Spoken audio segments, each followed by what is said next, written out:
హార్మోజ్ను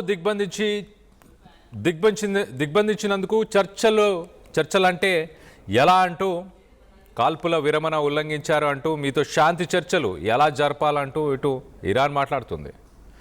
Iran స్టేట్మెంట్స్ని Trump తోసిపుచ్చేశాడు. ఇంత హై టెన్షన్ వాతావరణం నెలకొన్నప్పుడు ఇరాన్ చర్చల్లో పాల్గొనదు.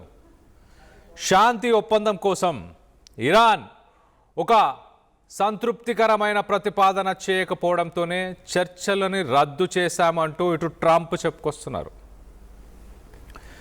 చర్చలు రద్దు కావడంతో మిడిల్ ఈస్ట్లో ఎలాంటి పరిస్థితులు నెలకొనబోతున్నాయంటూ ఇటు గల్ఫ్ కంట్రీస్ అలాగే యునైటెడ్ అరబ్ ఎమిరేట్స్ ఈ దేశాలకు సంబంధించిన అధినేతలు ప్రస్తుతానికి తలలు పట్టుకుంటున్నారు. మొత్తం మీద పీస్ టాక్స్ ఇంకా ముందుకు వెళ్ళే ఆలోచన లేదు అంటూ ట్రంప్ చెప్తున్నాడు.